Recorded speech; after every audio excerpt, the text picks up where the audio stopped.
60세 넘으신 분들 중에 밤마다 다리에 쥐가 나서 잠을 설치는 분들, 이거 정말 절대로 그냥 넘겨서는 안 됩니다.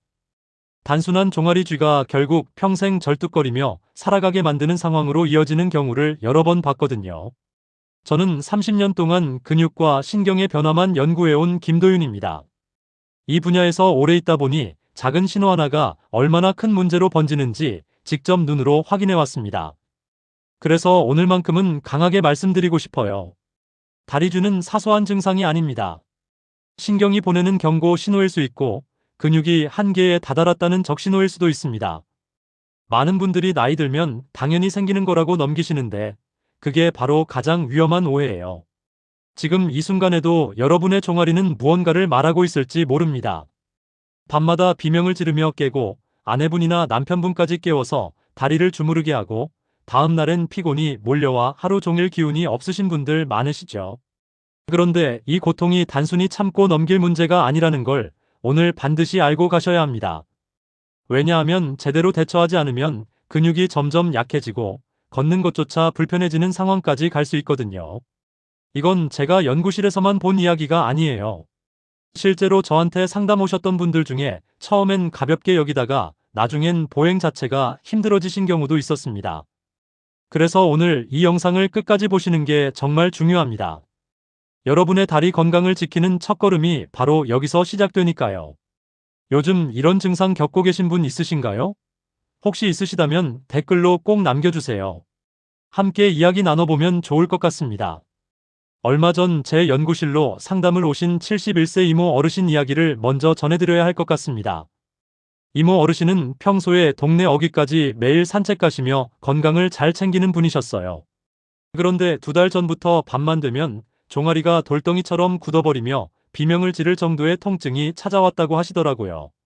아내분까지 깨워서 다리를 주물러달라 부탁하실 정도였는데 그때마다 통증은 더 오래가고 다음 날이면 피곤이 몰려와 하루 종일 기운이 없으셨대요. 심지어 좋아하시던 산책조차 나가기 싫어지셨다고 하시니까 이게 단순한 통증 문제가 아니라 삶의 질 전체를 무너뜨리는 거였던 거죠. 이모 어르신은 처음엔 그냥 나이 들어서 생기는 일이라 넘기셨어요. 주변 분들도 다들 비슷하게 이야기하시니까 자연스러운 현상이라고 받아들이셨던 겁니다. 그런데 제가 단 하나만 바꿔보시라고 말씀드렸어요. 저녁에 따뜻한 물에 발을 15분만 담그고 잠들기 전에 발목 아래 작은 쿠션 하나만 받쳐보시라고요. 그렇게 일주일이 지나니까 밤에 깨어나는 횟수가 절반 이하로 줄어들었습니다. 이모 어르신이 전화로 너무 감사하다고 하시면서 이제 다시 산책 나갈 힘이 생겼다고 말씀하시던 그 목소리를 저는 지금도 기억합니다. 이 이야기를 왜 처음에 드리냐면요. 여러분도 충분히 이런 변화를 경험할 수 있다는 걸 보여드리고 싶어서입니다. 작은 습관 하나만 바꿔도 밤에 깨지 않고 다음날 개운하게 일어날 수 있고 다시 활기찬 하루를 보낼 수 있거든요. 그래서 오늘 이 영상은 끝까지 보셔야 합니다. 중간에 놓치시면 가장 중요한 실천법을 못 들으실 수도 있어요. 혹시 아직 구독과 좋아요를 누르지 않으셨다면 지금 바로 눌러주세요. 이 채널은 여러분의 건강한 노년을 응원합니다. 끝까지 보시면 왜 지금 당장 여러분의 작은 습관을 바꿔야 하는지 분명하게 깨닫게 되실 겁니다. 오늘 영상에서 말씀드릴 내용은 여러분의 다리 관리 방식을 완전히 바꿀 수 있는 중요한 지혜예요. 이 이야기를 끝까지 듣고 실천하셔야만 진정한 변화를 경험할 수 있습니다. 여러분의 식습관과 생활 패턴을 조금만 바꾸는 작은 실천으로도 충분히 일어날 수 있는 일이에요. 그래서 이제는 우리 일상에서 다리쥐와 직접 연결되는 원인들을 하나씩 짚어보겠습니다. 지금부터가 정말 중요한 부분이니까 집중해서 들어주세요. 나이가 들면 근육을 이완시키는 신경 센서가 약해지면서 자는 동안 종아리가 갑자기 수축하는 일이 생깁니다. 이게 바로 브레이크 센서 고장이에요. 우리 몸은 근육을 움직이라는 신호만큼이나 멈추라는 신호도 중요한데 이 멈춤 신호를 보내는 센서가 나이 들면서 둔해지는 거죠. 그러면 근육이 제멋대로 수축하면서 밤에 갑자기 쥐가 나는 겁니다. 국내 대학 연구진이 60세 이상 성인을 조사한 결과를 보면요. 야간 경련의 절반 이상이 신경 조절 기능 저하 때문이라고 보고했어요. 이건 단순히 근육 문제가 아니라 신경계 전체의 문제라는 얘기입니다. 69세 김성만 님도 잠자는 동안 종아리가 찢어지는 듯 당기며 한밤중에 자주 깨셨는데 알고 보니 신경 센서가 제대로 작동하지 않고 있었던 거예요. 그래서 제가 김성만 님께 권해드린 방법은 발등을 몸쪽으로 꺾는 스트레칭을 아침과 저녁에 2번씩 반복하는 거였어요. 이렇게 하면 신경 반응을 안정시킬 수 있거든요. 여기서 주의할 점은 너무 세게 당기면 근육이 오히려 놀랄 수 있으니까 천천히 3초 정도 유지하는 게 좋다는 겁니다. 여러분도 새벽에 이유 없이 쭉 당기듯 아픈 적 있으신가요? 그렇다면 이 방법 한번 시도해 보세요.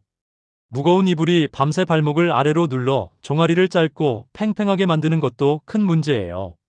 이걸 족저 굴곡이라고 하는데 발목이 계속 아래로 꺾인 상태로 있으면 종아리 근육이 자연스럽게 짧아지면서 경련을 일으키기 쉬워집니다. 국가 건강 연구 자료를 보면 겨울철 무거운 침구를 사용하는 사람에게 야간 경련이 2배 이상 많다고 발표했어요. 74세 이호준님은 겨울마다 쥐가 심해졌다며 상담하셨는데 저는 일단 이불을 바꿔보시라고 권해드렸어요. 그리고 발목 아래 작은 쿠션 하나만 받쳐보시라고 했죠. 그랬더니 2주 만에 증상이 크게 줄었다고 하시더라고요. 가벼운 이불로 바꾸고 발목 아래 작은 쿠션 하나만 받쳐도 경련 발생을 확 줄일 수 있습니다. 쿠션을 너무 높게 올리면 허리가 불편할 수 있으니까 얇은 두께부터 시작하세요. 혹시 지금 덮고 계신 이불, 무게가 꽤 나가지 않나요? 수분과 전해질 불균형도 큰 원인 중 하나예요. 나이가 들수록 물 마시는 양이 줄어들면서 근육이 쉽게 굳어지거든요. 한국영양연구원의 조사에 따르면 고령층의 하루 수분 섭취량이 권장치의 65% 수준에 그친다고 보고되었어요. 근육은 수분이 충분해야 부드럽게 움직이는데 물이 부족하면 근육이 딱딱하게 굳으면서 경련이 생기는 겁니다. 68세 정윤호님은 낮에 물을 거의 안 마시다가 밤에 자주 쥐가 나서 고생하셨어요. 제가 하루 5잔을 목표로 천천히 마시고 저녁에는 따뜻한 물 한 컵으로 근육을 부드럽게 해주라고 말씀드렸죠. 한 번에 많은 양을 마시면 밤에 화장실을 자주 가게 되어 수면을 방해할 수 있으니까 조금씩 자주 마시는 게 중요합니다. 여러분은 하루에 물을 얼마나 드시나요? 신경세포막을 안정시키는 비타민 B1과 B12가 부족하면 근육이 제멋대로 수축하는 일이 생깁니다. 비타민 B9는 신경 전달 물질을 만들고 신경세포를 보호하는 역할을 하는데 이게 부족하면 신경이 예민해지면서 근육에 잘못된 신호를 보내는 거예요. 해외 고령층 영양조사에서 비타민 B군 부족군이 정상군보다 야간 경련 발생률이 1.8배 높게 나왔어요. 73세 장선희님은 식사가 불규칙해서 비타민 B군이 부족했고 보충 후 2달 만에 쥐 나는 빈도가 절반 이하로 줄었습니다. 비타민 B 복합 제품 한 가지만 꾸준히 선택하거나 현미나 콩이나 해산물 섭취를 늘리는 것이 좋아요. 여러 종류를 같이 먹으면 필요 이상 섭취될 수 있으니까 한 제품만 선택하세요. 혹시 요즘 피곤하고 신경이 예민하다는 느낌 드시나요? 그렇다면 비타민 B군을 점검해 보셔야 할 때입니다. 오래 앉아있거나 혈액이 아래에 몰리면 근육이 피로해지고 경련을 유발하는데 이게 바로 하지순환 저하예요. 국내 연구에서 하루 6시간 이상 앉아있는 고령층은 야간 경련 발생률이 1.6배 높게 나타났어요. 혈액순환이 안 되면 근육에 산소와 영양분이 제대로 공급되지 않으면서 근육이 쉽게 지치고 경련이 생기는 거죠. 70세 서미정님은 손주들 숙제 봐주시며 오래 앉아있다가 밤만 되면 종아리가 당기곤 했어요. 제가 1시간에 한 번씩 자리를 일어나 1분만 걸어도 충분하다고 말씀드렸죠. 갑자기 오래 걷기보다 짧은 움직임을 자주 반복하는 게 효과적입니다. 오늘 하루 동안 얼마나 앉아 계셨나요? 혹시 몇 시간째 같은 자세로 계시진 않으셨어요? 경련이 생겼을 때 강하게 주무르는 행동이 근육 섬유를 자극해서 통증을 더 오래가게 만든다는 사실도 알고 계셔야 해요. 해외 물리기능 연구에서 강한 압박은 회복 시간을 40% 늘린다는 보고가 있어요. 많은 분들이 쥐가 나면 본능적으로 주무르시는데 이게 오히려 근육을 더 자극해서 통증이 길어지는 겁니다. 75세 박나경님은 매번 아파서 종아리를 꾹꾹 눌렀는데 오히려 다음날 더 뻣뻣해졌다고 하시더라고요. 제가 권해드린 방법은 발끝을 몸쪽으로 꺾어 정강이에 힘을 주는 상호 억제법이에요. 이렇게 하면 종아리 근육이 자연스럽게 이완되면서 통증이 빠르게 줄어듭니다. 무리해서 당기기보다 3초 천천히 유지하는 게 핵심이에요. 여러분은 평소 쥐가 나면 어떻게 대처하셨나요? 이제 원인을 알았으니까 다음은 실질적으로 도움이 되는 생활 루틴을 하나씩 짚어보겠습니다. 여기서부터가 정말 실천에 옮길 수 있는 구체적인 방법들이에요. 밤새 굳어있던 종아리는 아침에 가장 예민합니다. 그래서 아침 기상 스트레칭이 정말 중요해요. 갑작스러운 강한 동작은 통증을 유발할 수 있으니까 일어나기 전에 누운 자세에서 발끝을 10회만 몸쪽으로 당겨주세요. 이렇게 하면 종아리 근육이 천천히 깨어나면서 하루를 편하게 시작할 수 있어요. 아침에 종아리 당긴 느낌 자주 있으신가요? 그렇다면 이 스트레칭을 습관으로 만들어 보세요. 햇볕은 신경 안정에 필요한 비타민 D를 활성화합니다. 점심시간 햇볕 노출이 왜 중요하냐면 비타민 D가 부족하면 신경이 예민해지고 근육 조절이 어려워지거든요. 오래 서 있는 건 다리에 부담을 줄 수 있으니까 점심 식사 후 10분만 가볍게 걸어주세요. 이렇게 짧은 시간만 햇볕을 쬐어도 비타민 D가 활성화되면서 신경이 안정됩니다. 오늘 햇볕 얼마나 쬐셨나요? 오징어나 조개나 문어에는 타우린이 풍부해서 근육 피로를 줄여줍니다. 해산물 기반 단백질 보충이 중요한 이유가 바로 이거예요. 타우린은 근육 세포를 안정시키고 신경 전달을 돕는 역할을 하는데 고령층은 타우린 흡수가 떨어지기 때문에 해산물로 보충하는 게 좋아요. 너무 짜게 조리하면 혈압에 부담이 갈 수 있으니까 일주일에 2번 정도 가볍게 끓인 해산물국을 드세요. 평소 해산물 자주 드시나요? 저녁에는 혈액 흐름이 느려져서 종아리 피로가 쌓이기 쉽습니다. 그래서 저녁 시간 짧은 걷기가 정말 중요해요.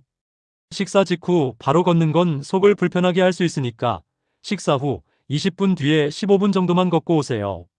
이렇게 짧은 시간만 걸어도 혈액순환이 좋아지면서 밤에 쥐가 나는 빈도가 크게 줄어듭니다. 저녁엔 보통 어떤 활동을 하시나요? 따뜻한 물은 근육 긴장을 자연스럽게 풀어줍니다.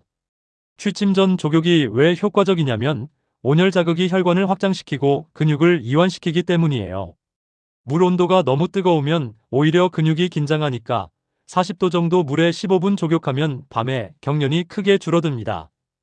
잠들기 전 따뜻하게 발을 풀어본 적 있으신가요? 한번 시도해보시면 그 효과에 놀라실 거예요. 가벼운 이불은 발목의 부담을 줄이고 근육을 편하게 둡니다.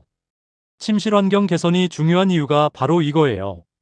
무거운 이불이 발목을 계속 누르면 족저 굴곡이 생기면서 종아리가 팽팽해지거든요. 너무 얇아 추우면 잠이 깨기 쉬우니까 계절에 맞게 선택하세요. 가벼운 이불과 발목 쿠션 하나만 바꿔도 큰 차이가 납니다. 지금 사용하시는 이불은 무게가 어느 정도인가요? 경련 초기 신호에서 바로 대응하면 통증이 크게 줄어듭니다. 밤중 대처 루틴을 미리 알고 계시면 당황하지 않고 바로 조치할 수 있어요. 갑자기 일어나면 넘어질 수 있으니까 앉은 자세로 먼저 대처하세요. 쥐가 날 듯 당기는 순간 발끝을 몸쪽으로 꺾고 인중을 3초 강하게 눌러주세요. 인중은 뇌의 통증 회로를 잠시 꺼주는 역할을 해서 즉각적으로 통증을 줄여줍니다. 밤에 쥐 조짐이 오면 어떻게 하실 계획이신가요? 이제 마지막으로 오늘 내용을 정리하면서 실천 방향을 잡아보겠습니다. 지금까지 말씀드린 모든 내용이 여러분의 일상에서 바로 적용될 수 있도록 구체적으로 정리해 드릴게요. 오늘은 많은 분들이 가볍게 넘기는 다리 쥐가 사실은 위험 신호일 수 있다는 점을 먼저 짚었습니다. 잘못 알고 계신 상식들이 참 많았어요. 예를 들어 마그네슘만 먹으면 해결된다는 믿음이나 주무르면 풀린다는 생각은 오히려 상황을 악화시키기도 합니다. 강하게 주무르면 근육 섬유가 더 자극받아서 회복 시간이 40%나 늘어난다는 연구 결과도 있었죠. 반대로 오늘 말씀드린 올바른 관리 방법은 의외로 단순합니다. 발끝을 몸쪽으로 꺾어 정강이에 힘을 주는 상호 억제법, 인중을 눌러 뇌의 통증 회로를 잠시 꺼주는 방법, 그리고 비타민 B와 타우린 섭취, 가벼운 이불, 발목 쿠션 같은 기본 환경 정리만 해도 몸이 변화하기 시작합니다. 71세 이모 어르신처럼 일주일 만에 밤에 깨는 횟수가 절반으로 줄어드는 경우도 많아요. 잘못 관리했을 때는 밤마다 깨고 다음날 피곤하고 통증이 반복되면서 삶의 질이 급격히 떨어집니다. 산책조차 나가기 싫어지고 손주들 봐주는 것도 힘들어지고 결국엔 집에만 있게 되면서 근육이 더 약해지는 악순환이 시작되죠. 하지만 제대로 관리하면 한 달 안에 경련 횟수가 절반 이하로 줄고 다시 숙면을 되찾는 경우가 많습니다. 제가 30년 동안 현장에서 직접 확인해 온 변화들이기도 합니다. 오늘 당장 실천하실 수 있는 단 하나의 제안은 바로 이것입니다. 오늘 밤 누우시기 전에 발목 아래 작은 쿠션을 하나만 받쳐보세요. 이 작은 변화가 혈액 흐름을 바꾸고 종아리 근육을 편하게 쉬게 만들어주는 첫걸음이 됩니다. 쿠션 하나면 충분해요. 너무 높을 필요도 없고 그냥 얇은 베개나 수건 하나만 접어서 받쳐도 효과가 있습니다. 그리고 내일 아침엔 누운 자세에서 발끝을 10회만 몸쪽으로 당겨보세요. 점심 식사 후엔 10분만 햇볕 쬐며 가볍게 걸어주시고요. 저녁엔 식사 후 20분 뒤에 15분 정도만 걸으세요. 잠들기 전엔 40도 물에 15분 조격하시고 쥐가 나르는 조짐이 오면 발끝을 몸쪽으로 꺾고 인중을 3초 강하게 눌러주세요. 이렇게 하루 루틴을 만들어 보시면 한 달 안에 분명히 변화를 느끼실 겁니다. 다음 영상에서는 많은 분이 궁금해하시는 밤중 종아리 저림과 무릎 통증의 숨은 연결고리를 알려드리겠습니다. 종아리쥐랑 무릎 통증이 사실은 같은 뿌리에서 시작되는 경우가 많거든요. 이 연결고리를 알면 두 가지 문제를 동시에 해결할 수 있어요. 마지막으로 여러분, 혹시 오늘 내용 들으시며 떠오른 질문이나 경험 있으셨나요? 댓글로 남겨주세요. 여러분의 이야기를 듣고 싶습니다. 그리고 이 영상이 도움이 되셨다면 주변에 다리쥐로 고생하시는 분들께 꼭 공유해주세요. 작은 정보 하나가 누군가의 밤을 편하게 만들어줄 수 있으니까요. 오늘도 건강하시고 다음 영상에서 또 뵙겠습니다.